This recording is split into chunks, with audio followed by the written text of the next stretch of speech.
Hi welcome back to my channel. ఈరోజు కథ జత కలిసే 14వ భాగాన్ని వినేద్దాం. ఏమవుతాం, దేవదాసులైతే అవ్వలేంగా అన్నాడు నవ్వుతూ. దేవదాస ఎందుకు అవ్వలేవు అర్థం కాలేదు నాకు.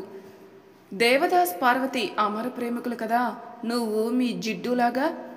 కానీ వాళ్ళిద్దరూ పెళ్లి చేసుకోలేదు కదా, సో వాళ్ళు మేము ఒకటి కాదు, మేము మా పేరెంట్స్ లాగా అని అంటున్న నా ముక్కు పచ్చడైపోయేది సడన్ బ్రేక్ వల్ల. అయ్యో జాగ్రత్త అంటూ నా ముక్కు ముందు తన చేతిని అడ్డు పెట్టాడు రిషి. దెబ్బ అయితే తగలేదు కానీ ఏం మాట్లాడాలో మర్చిపోయి తమాయించుకొని కూర్చున్నాను. అయినా మీకు అన్నయ్యల కోసం రాఖీ ఉన్నట్టు మాకు మరదల కోసం ఏదైనా ఉంటే బాగుండు అన్నాడు రిషి. మరి ఆ రోజు కూడా గిఫ్ట్లు ఇస్తారా నవ్వు ఆపుకుంటూ అడిగాను. బావా అని పిలవాలే గాని ఆస్తులు రాసిచ్చేయను.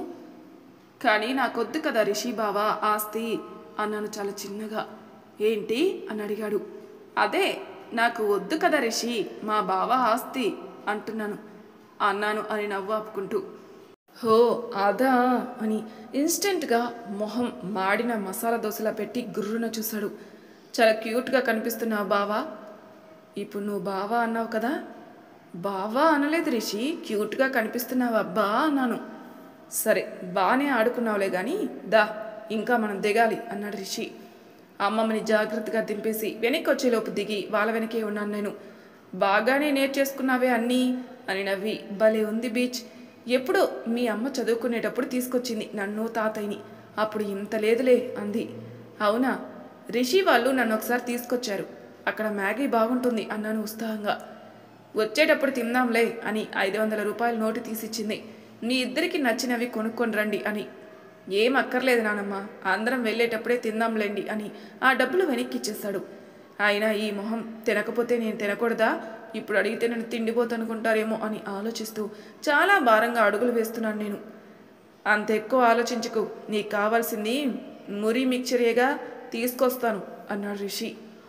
నాకు మాత్రమేనా ఏంటి, నీకు అమ్మమ్మకి ముగ్గురికి తీసుకొస్తానులే అన్నాడు రిషి. ఆస్తిలో కట్ చేసుకుంటావా రిషి బావా. అబ్బా ఏం పిలుస్తున్నావు సుబ్బు, నాకు నిజంగా ఆస్తి లేదు కాబట్టి సరిపోయింది, కానీ లేదంటే ఈ పిలుపుకి రాసిచ్చేను. అలలు కెరటాలు అందరిలో చిన్నపిల్లల మనస్తత్వాన్ని బయటికి తీసుకుని వస్తాయని నాకు అమ్మమ్మను చూసినప్పుడు తెలిసింది. అరే ఒక 20 ఏళ్ళు ఎనిక్కి వెళ్ళినట్టు కాలు సముద్రంలో పెట్టి నవ్వుకుంటుంది. ఎప్పుడు చూడలేదు మా టీచర్ అమ్మను అలా. షాకుల మీద షాకులు నాకు. ఇవన్నీ మనతో అయ్యేవి కాదని చక్కగా నా కాలు ఇసుకలో దూర్చి కోట కడదామని మొదలుపెట్టాను నేను. చేతులు ఇసుక అయిపోయి ఇల్లు కట్టడంలో నేను బిజీగా ఉంటే అమ్మమ్మకి ఒక మురి మిక్చరు, నాకు ఒకటి తీసుకొచ్చాడు రిషి. నువ్వెందుకమ్మా తేవడం, చిన్న పిల్లాడివి, నేను తెస్తాను కదా అంది అమ్మమ్మ. పర్లేదు నానమ్మ, మీరు మరీ అసలు నేనేమైనా కోట్లు ఇచ్చానా ఏంటి అని నవ్వి. ఓయ్ సుబ్బు నీకే అన్నాడు నా ముందు పెట్టి. నేను ఇల్లు కట్టడంలో బిజీగా ఉన్నాను, దాన్ని పక్కన పెట్టు అన్నాను. నా జడ నుండి ముందుకొచ్చి నన్ను డిస్టర్బ్ చేస్తున్న వెంట్రుకల వైపు కోపంగా చూస్తూ. నేను వెనక్కి పెట్టనా అన్నాడు రిషి. హా ప్లీజ్ అన్నాను నా చేతుల మీదున్న ఇసుక చూపిస్తూ. నా ముందు మోకాల మీద కూర్చుని వెనక్కి తోశాడు రిషి. థ్యాంక్స్ రిషి.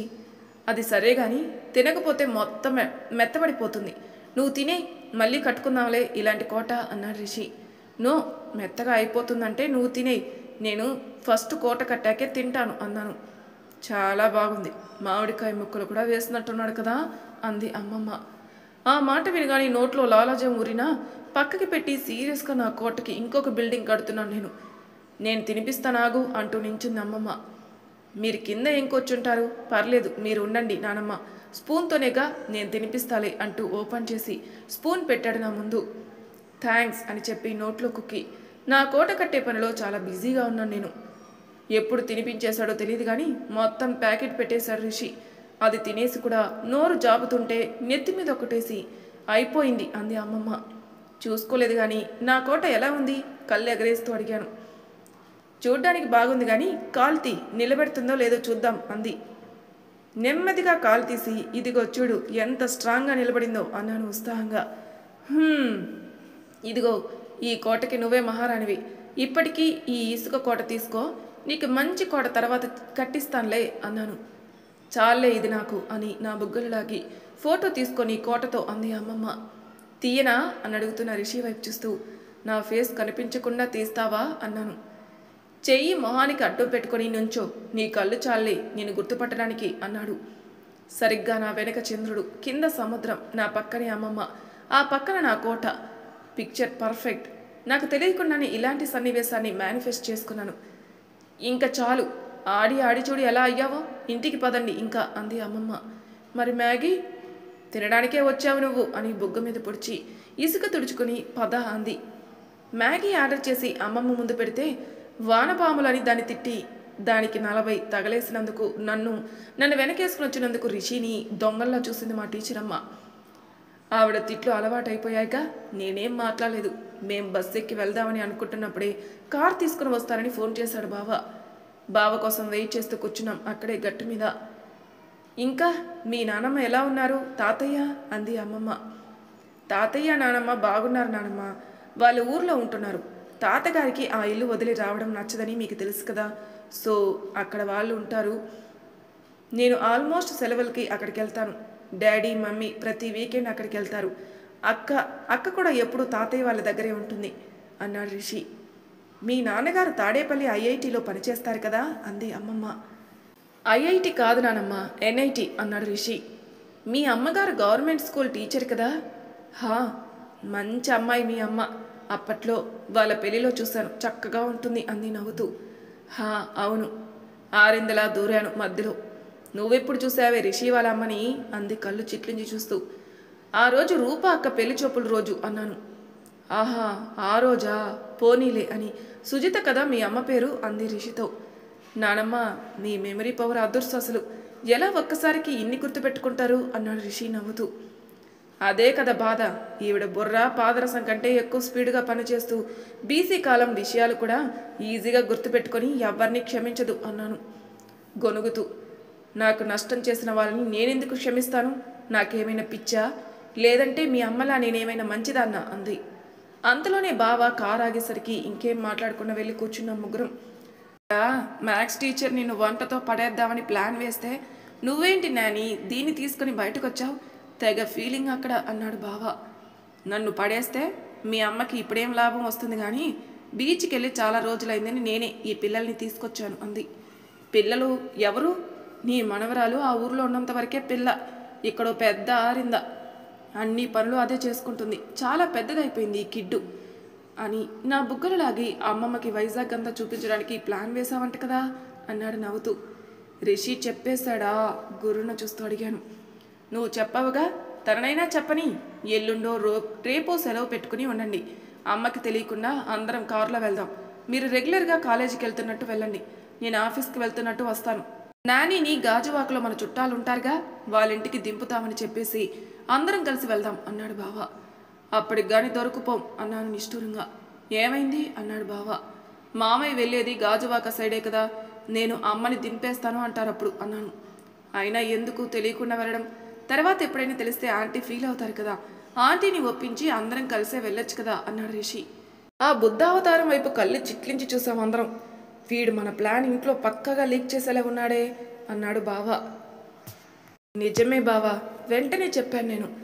ఏ ఊరుకోండి మీ ఇద్దరు అని కసిరి.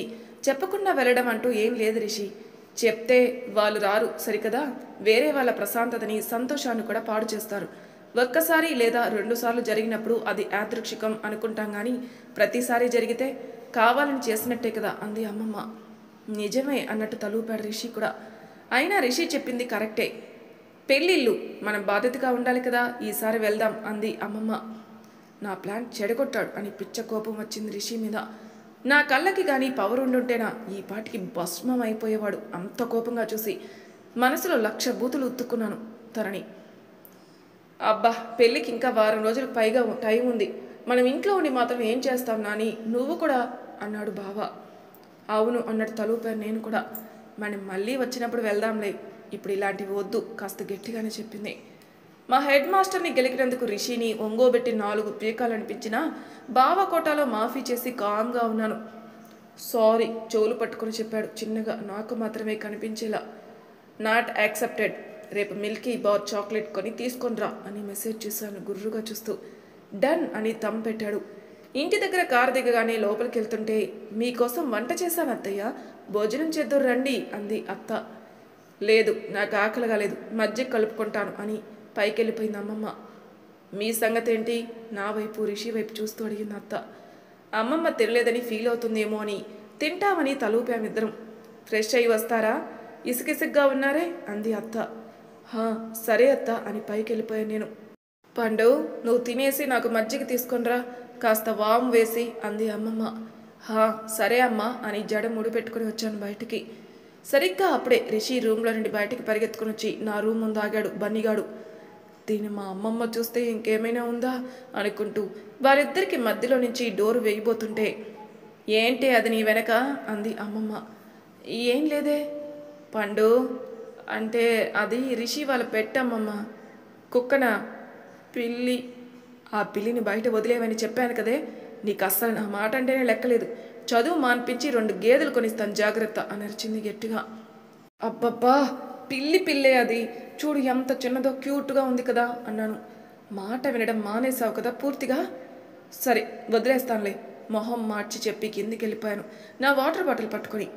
కిందికెళ్ళి ఏ పంచభక్ష పరిమాణాలు ఊహించిన నా మొహానికి అక్కడ క్యాబేజీ కూడా చపాతీ ఉంది. అది చూడగానే మొహం మాడిపోయింది. అసలే క్యాబేజీ నేను తినను, అందులో అత్త నా ముందే కుర్చీలో కూర్చుంది, తినక తప్పదు ఇప్పుడు. అలా అని తినే పరిస్థితిలో నేను లేను. నా మొహం చూసి అర్థం చేసుకున్నాడు రిషి పాపం. ఆంటీ, కాస్త ఆవకాయ తెస్తారా అన్నాడు.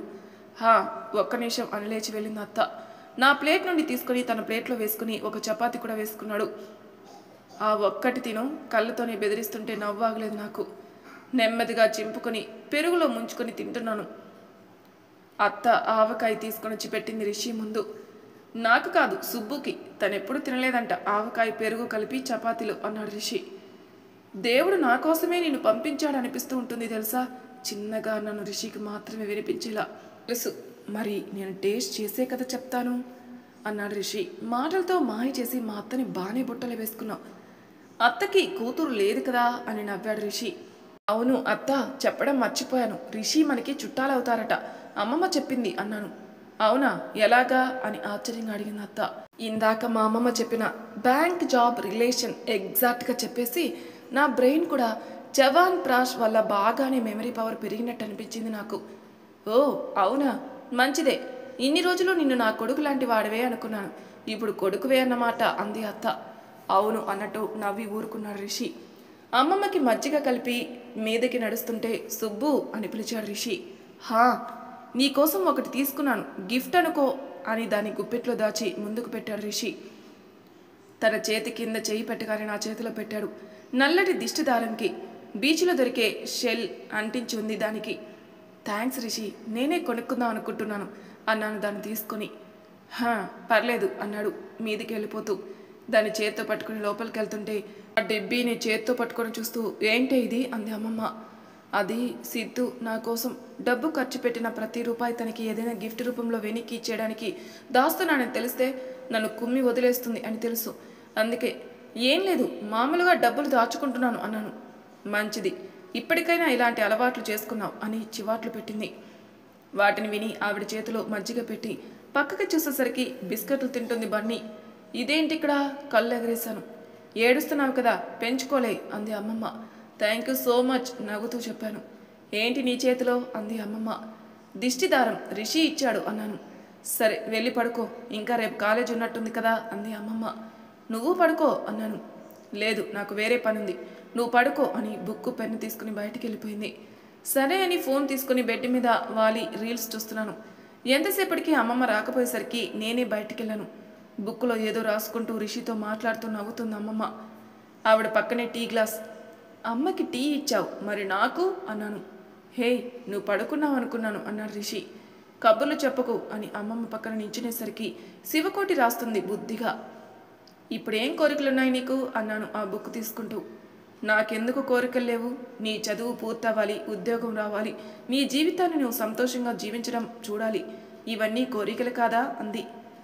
అసలు ఎలా ఇంత సెల్ఫ్లెస్గా ఉంటారు?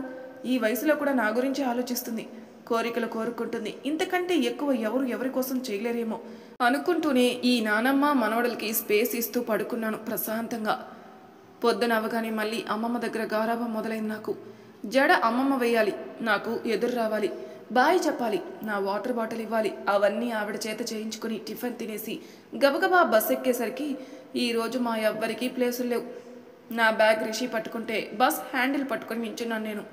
క్లాస్కి వెళ్ళేసరికి స్టార్ట్ అయిపోయింది ఆల్రెడీ. ఎక్కువ మాట్లాడకుండా కామ్గా కూర్చొని క్లాస్ వినేసి బ్రేక్ టైంలో సిద్ధుకి మెసేజ్ చేశాను, నీడ్ టు టాక్ అని. క్యాంటీన్కి వస్తావా అని మెసేజ్ చేశాడు. నేను వెళ్ళేసరికి వాళ్ళ ఫ్రెండ్స్ అందరూ ఉన్నారు అక్కడే. నిజానికి తనెప్పుడు వాళ్ళ ఫ్రెండ్స్తో నా ముందు మాట్లాడు, కానీ ఈవెంట్ తర్వాత నుండి మాత్రం మాట్లాడుతున్నాడు. వాళ్ళకి నన్ను పరిచయం చేస్తున్నాడు. దేనికో తెలియలేదు, మాట్లాడాలి. తన పక్కన నుంచి చిన్నగా చెప్పాను. హా చెప్పు అని లేచి పక్కకొచ్చాడు సిద్ధార్థ్. నిన్న మా డ్యాన్స్ క్లాస్ పక్కన ఎవరైనా పెద్దావిడితో గొడవ పడ్డావా అన్నాను. హా అవును, నీకు ఆ సీనియర్ రిషి చెప్పాడా అన్నాడు మొహం మార్చి చూస్తూ. లేదు కానీ ఎందుకు ఆవిడతో అలా మాట్లాడావు అన్నాను. ఆవిడ రిషి చుట్టాలనుకుంటా, వాడితో ఉంది.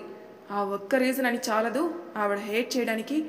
అయినా నువ్వు వాడి మాటలు పట్టుకొని నన్ను అడగడం ఏంటి చిరాగ్గా అన్నాడు మొహం చిట్లించి. ఇతగాడి చుట్టూ వైఫై లాగా ఉంటుంది కదా పొగరు అని కొనుక్కుంటూ. ఆవిడ రిషి వాళ్ళ రిలేటివ్స్ కాబట్టి అలా మాట్లాడవు, కాకపోతే మాట్లాడవా అన్నాను. హా బయట వాళ్ళతో నేనెందుకు అలా మాట్లాడతాను అన్నాడు. ఓకే, ఆవిడ రిషికి చుట్టాలు మాత్రమే కాదు, నాకు అంతకు మించి అన్నాను. సో రిషి నీకు చుట్టాలంటున్నావా మొహం చిట్లించి అడిగాడు. సిద్ధు, నువ్వు నన్ను ఏమైనా అంటున్నా నేనేం అనట్లేదంటే దాని అర్థం నా ఫ్యామిలీలో ఎవరినైనా డిస్రెస్పెక్ట్ చేస్తే ఊరుకుంటానని మాత్రం కాదు.